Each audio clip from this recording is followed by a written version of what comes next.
दोस्तों आज के इस वीडियो में ना हम दो म्यूचुअल फंड को एक दूसरे से कंपैरिजन करने वाले हैं। एक म्यूचुअल फंड जो हमें देखने को मिलता है जेएम म्यूचुअल फंड हाउस की तरफ से, और एक म्यूचुअल फंड जो हमें देखने को मिलता है वो है पराग पारिक म्यूचुअल फंड हाउस की तरफ से। और जिस म्यूचुअल फंड को हम कंपैरिजन करेंगे वो दोनों ही फंड सेम कैटेगरीज के फंड है, तभी मैं यहाँ पे कंपैरिजन कर रहा हूँ। वो इसलिए क्योंकि दोनों ना एक दूसरे को पछाड़ते हुए चल रहे हैं, ठीक है। कोई 3 साल में किसी को पछाड़ दे रहा है, कोई 5 साल में किसी को पछाड़ दे रहा है, कोई जब से आया है तब से लेकर किसी को पछाड़ दे रहा है। तो इसके लिए ना मैं आपको यहाँ पे कंपैरिजन करूंगा। मैं आपको बताऊंगा कि हम और आप जैसे कितने लोग किस फंड के अंदर में कितना पैसा इन्वेस्ट किया है, और खास बात मैं आपको ये बताऊंगा कि किसने कितना लोगों को रिटर्न्स बना करके दिया है, और साथ में मैं ये भी बताऊंगा कि दोनों आपसे क्या क्या चार्जेस ले रहे हैं, कौन ज्यादा चार्ज आपसे ले रहा है और कौन आपसे कम चार्जेस को ले रहा है। तो चलिए बिना देर किए हुए आज इस वीडियो को हम शुरू करते हैं। अगर आपको ना दोनों के बारे में कंप्लीट जानकारी चाहिए, बेसिक डिटेल्स चाहिए, तो आप वीडियो को लास्ट तक देखिएगा, बीच में छोड़िएगा नहीं तो आप जो है वो आप इंपॉर्टेंट जानकारी को आप मिस कर देंगे। तो सबसे पहले हम ये जानते हैं कि फंड का नाम क्या है। एक फंड हमें देखने को मिलता है जेएम फ्लेक्सी कैप फंड, और दूसरा फंड हमें देखने को मिलता है प्राग पारिक फ्लेक्सी कैप फंड। दोनों ही फंड की कैटेगरी सेम है, लेकिन यहाँ पे ना एएमसी अलग है। एक हमें जेएम कंपनी देखने को मिल रहा है और एक हमें प्राग पारिक एएमसी देखने को मिल रहा है, ठीक है। दोनों ही एएमसी जो है वो अलग है। तो पहले हम ये समझते हैं कि ये कैटेगरीज कौन सी कैटेगरीज है, ये हमारे पैसे को किस रूल को फॉलो करके कहाँ पे इन्वेस्ट करता है। तो सेबी का ना हर एक म्यूचुअल फंड के लिए एक एक रूल लागू किया गया, ठीक। सेबी हर एक म्यूचुअल फंड पे एक एक रूल लागू किया है। तो यहाँ पे दोनों ही फंड, तो हमारा फ्लेक्सी कैप कैटेगरीज का फंड है तो दोनों के लिए एक ही रूल है। रूल ये है कि इस फंड के ऊपर कोई रूल नहीं है। मतलब ये कि यहाँ पे ना फंड मैनेजर के हाथ में है, जो फंड मैनेजर इस फंड को मैनेज कर रहा है। जेएम फ्लेक्सी कैप फंड की बात करें या फिर पराग पारिक फ्लेक्सी कैप फंड की बात करें, दोनों ही फंड मैनेजर के पास यहाँ पे पूरी फ्रीडम है, ठीक है।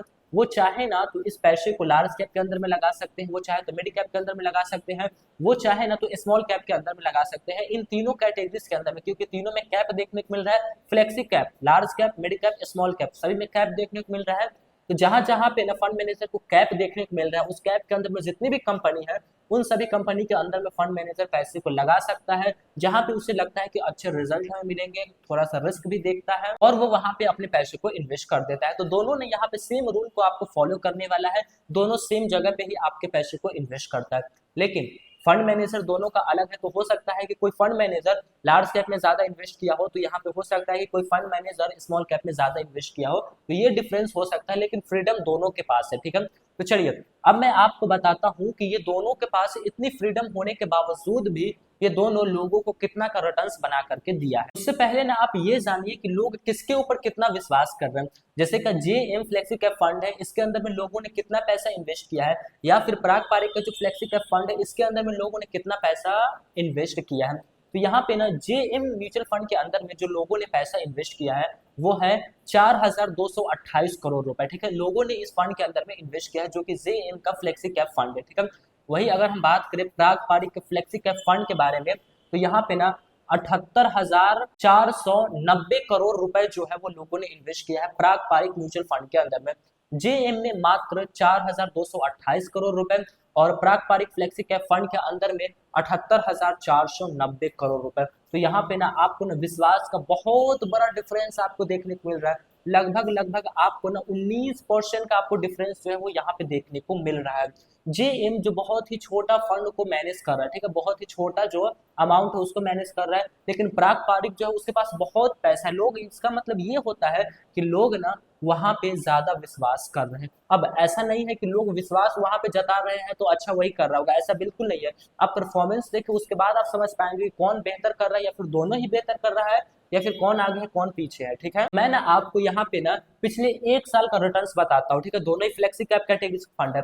तो जेएम फ्लेक्सी कैप फंड ने जो लोगों को 1 साल में रिटर्न्स बना करके दिया है, वो रिटर्न्स में देखने को मिलता है 63% का रिटर्न्स है। लेकिन वही अगर हम प्राग पारिक फ्लेक्सी कैप फंड की बात करें पिछले 1 साल का रिटर्न्स के, तो ये ना हमें मात्र 41% का रिटर्न्स बना करके दिया है। यानी कि 1 साल का रिटर्न्स में हम देखें तो लगभग लगभग यहाँ पे 20% का डिफरेंस देखने को मिल रहा है। तो यहाँ पे 1 साल में जेएम फ्लेक्सी कैप फंड जो है वो काफी अच्छा रिजल्ट लोगों को बना करके दिया है, ठीक है। अब हम बात करते हैं पिछले 3 साल के रिटर्न्स की। तो पिछले 3 साल में कौन ज्यादा रिटर्न्स बना करके दिया और कौन कम रिटर्न्स बना करके दिया है।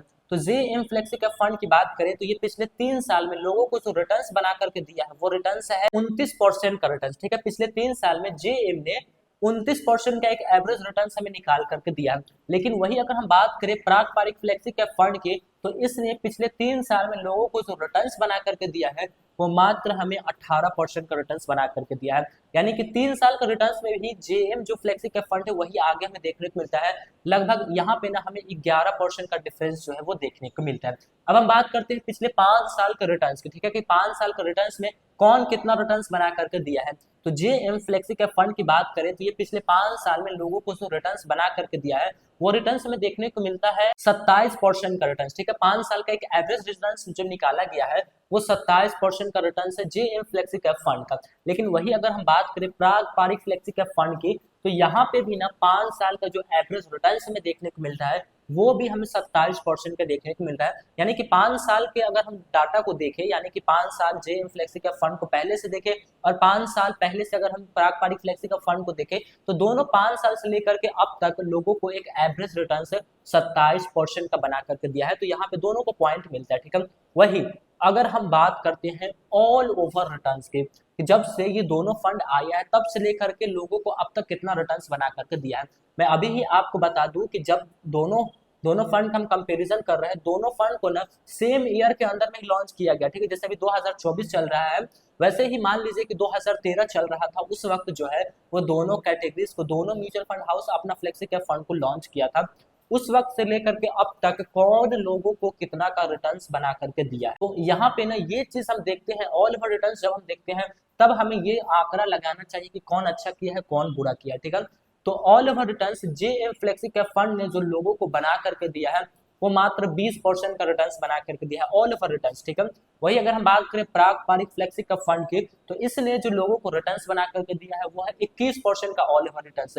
यानी कि 1 साल 2 साल 3 साल में लोगों ने बहुत ऊपर नीचे किया, बहुत दोनों में डिफरेंस देखने को मिला। लेकिन अगर हम दोनों का एक एवरेज रिटर्न्स हम देखें जब से लॉन्च हुआ है तब से लेकर के अब तक, तो हमें मात्र 1% का डिफरेंस देखने को मिल रहा है। तो ज्यादा कौन है, पारंपरिक फ्लेक्सी कैप फंड है। अगर हमें लॉन्ग टर्म में 1% भी ज्यादा रिटर्न्स मिलता है तो वो रिटर्न्स बहुत बड़ा रिटर्न्स बन जाता है, ठीक है। तो यहाँ पे जीत जाता है रिटर्न्स के मामले में, ऑल ओवर रिटर्न्स में वो है पारंपरिक का फ्लेक्सी कैप फंड।